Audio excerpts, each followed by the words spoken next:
We're going to talk about insurance versus investments. And then also, too, we're going to take a closer look at 3 different stocks. We're going to look at Compass, PACCAR, and Amazon. But first up, again, we'll talk about our financial planning topic of the week. Harrison, take it away with insurance versus investments. So they're different things for different purposes. What? Insurance, the fundamental purpose of insurance is to protect against loss. So life insurance, if something happens to you, there's some money to take care of your family. Health insurance, if you get sick or, get hurt, then you have health insurance. Auto insurance, if you get into an accident. It's all to give you money in case something happens. And you pay that premium. So you pay a set amount of money that you know about to protect against a potentially really large amount of unknown money in case of, something going wrong. So insurance is to protect against that. Investments are supposed to grow and ultimately give you income. So stocks, real estate, investing your money in that helps your money work for you. That might mean that there's short-term volatility, there might be some uncertainty, but long-term, good assets grow and they create income for you, and that's what the purpose. So the point is, there's insurance companies out there that try to, muddy the water here, and they sell or they push insurance products as investments. That fundamentally does not work out well. So, when you look at permanent life insurance, whole life insurance, variable universal life insurance, index universal life insurance, annuities, all kinds of different annuities, those are insurance products offered by an insurance company, targeted to sell as an investment. And realistically, they just don't perform that well. They're inefficient. They have high fees. There's a lack of flexibility. There's lots of fine print. So really, they're poor substitutes for actual investments. So insurance, you're better off with using it for protection. Investments are better for building wealth. You want to keep those things distinctly separate. Yeah, a great thing, right? I have home insurance. I have auto insurance. I have life insurance, but I have investments. I do not view them as the same thing. Right. They're two distinct things. Insurance to me is essentially an expense. It's a necessary evil, Yeah. I would say. You have, in cases If something were to it. happen to me, my wife needs money to come in to take care of her and my 2 daughters, right? Mm-hmm. I need life insurance, but I don't need life insurance forever.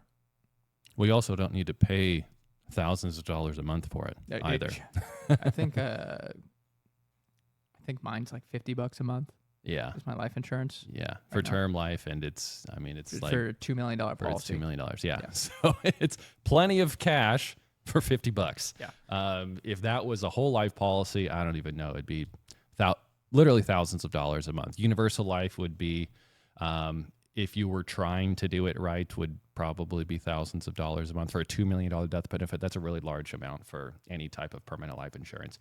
But we see so often people come in and they have insurance. Again, some insurance is necessary, but in the purpose of permanent life insurance, we see people that come in with annuities. Very few people understand really how they work, or even You get a huge binder basically with these products. yeah. And again, that was not written in English that you or anybody else can understand. It's written by attorneys. But we, I have one person in my time of doing this as a, financial CFP, everything. I've had one person who had purchased whole life insurance, or was it whole life insurance? Anyway, it was a type of permanent life insurance, cash value building life insurance that actually, I was like, oh, this actually did pretty well. I'm surprised because usually the returns aren't that good in these types of things. If anybody says otherwise, I would love anybody who's out there that's like, oh yeah, my guy's really good. Or if you're somebody who sells this stuff, I would love to see the actual numbers. Not the illustration. Not the illustration. Yeah. Oh, I put this money into it and it actually returned this well. I would love to see it, because the one time I found somebody who bought some permanent life insurance that actually performed well, when they got to the point where they were trying to extract some of the cash value, they couldn't, because the company was going through a restructuring or a bankruptcy or something. So to this day, that money is still tied up and they don't have it. So the one time I found it where it might have actually worked, didn't actually work, and they still can't get their money out of it. Yeah. And that is one thing that we've talked about in the past, where the insurance, the way that it's written, the annuities, they might have guarantees built in there. And for those listening, I did the air quotes on guarantees, because it's not guaranteed by the federal government. Some people might say, oh, that's not a good guarantee anyways. Well, actually, that is a pretty good guarantee. The federal government is going to be, I think, the best place to get a guarantee because technically it is. Technically, if you look at like tax-free rate and everything, it's or the risk-free rate. Yeah. Federal government. The only people guaranteeing that product is the company. If that company goes bankrupt, which is a possibility, especially the ones that generally pay the best bonuses, that pay and offer the best rates, offer the best guarantees, they're smaller insurance companies. Your big insurance companies like a Nationwide or John Hancock many times don't have as good of bonuses and the alluring or like products. Northwestern is a big one, or like MetLife used to be a big one, Mass Mutual, New York Life. Those are like the really big ones. And so those smaller ones, they run that risk of bankruptcy and maybe you not being able to access your money. Not worth it. And then your big ones, they don't offer very good rates. And to me, that's not even the biggest thing, because if you buy an insurance product, chances are that company's not going to go bankrupt. This is, my case. I finally found one that worked. appeared like it worked, and it actually didn't because the company, couldn't handle it. But in the bigger reason of why you want to stay away from those as an investment is because they just don't perform well. If they did, I would sell them. I would love to make a large commission on something that I actually believed in that would help somebody. But they just don't. So, we had somebody else come in here. This lady is 77 years old, bought an annuity 10 years ago, and it's made no money. So you haven't lost any money. Congratulations. You've made no money in the last 10 years. Well, pretty much everything you could have bought and has gone up over the last 10-year period. And the problem with this specific thing is a lot of annuities that are sold these days almost have like two separate accounts in them. There's the actual money, and then there's these riders or these income bases is what they're called.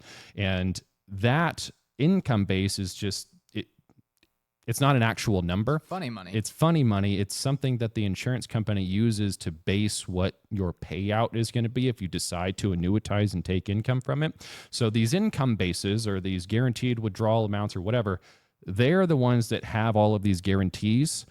Like it grows at a guaranteed 8% a year. You get these bonuses. All these guarantees that actually sound pretty good is only tied to that one specific type. But you cannot surrender that annuity or withdraw from that amount. All you can do in most cases is use that as a basis for calculating what income you're going to get. So in other words, you might have an account where the actual money in there is $100,000, but the income base is $200,000. And if you decide to annuitize, meaning take out a percentage for the rest of your life guaranteed, it's based on that $200,000 number. And, maybe you could take out 5% for the rest of your life based on $200,000. Or if you want to surrender the policy or surrender the annuity and take your money, you only get that $100,000. So it's a way to lock you in to forever. where you can't leave. And then the problem, for somebody who's 77, if they do take the 5% from the $200,000, I'm just making up numbers here to kind of illustrate the point. If you're 77 and you only can take 5% of that $200,000 number, you have to live 20 years to break even on that $200,000. She's 77. Yeah. Is she going to live to be 97? Maybe. Yeah. Maybe. So that's what I mean. These things, they are just, I said earlier in the show, I hate them. I hate them so much because unsuspecting people trust financial advisors who, they think they can go to their fiduciaries, great CFPs. I'm a CFP. I don't agree with most CFPs. There's plenty of advisors out there that sell these things, and they're just terrible. They're just terrible every single time. No, I totally agree. And it's, as you said, you didn't lose money in many cases, but just the opportunity costs that are. You know what else doesn't lose money? A checking account. It's not a good investment. Yeah. No, I agree with that. I think I've made this argument gets before. me all riled up. I'd much rather buy a 10-year treasury over an annuity.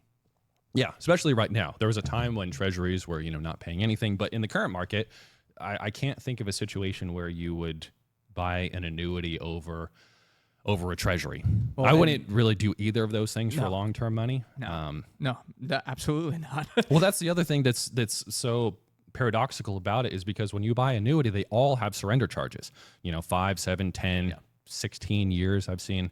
So they're all long-term investments, but they also are guaranteed to not grow that well, no matter how it's structured. Oh, it has a participation rate, has cap rates, has all this stuff that is just doesn't mean anything. It's not going to grow. It's not going to perform well.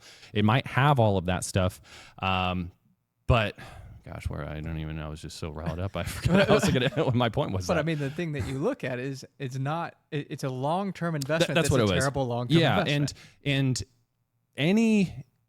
the reason why you like T-bills or you like cash is because it's liquid. Yeah, it's guaranteed. Yeah, it's not going to make a lot of money, but that's not the point of it. The point of it is to be liquid. With an annuity, you're not going to make a lot of money, but it's also not liquid and it's not going to grow a lot. So that's the paradox of you lock your money up for a long period of time that's you can't really access that well, and it's not going to grow.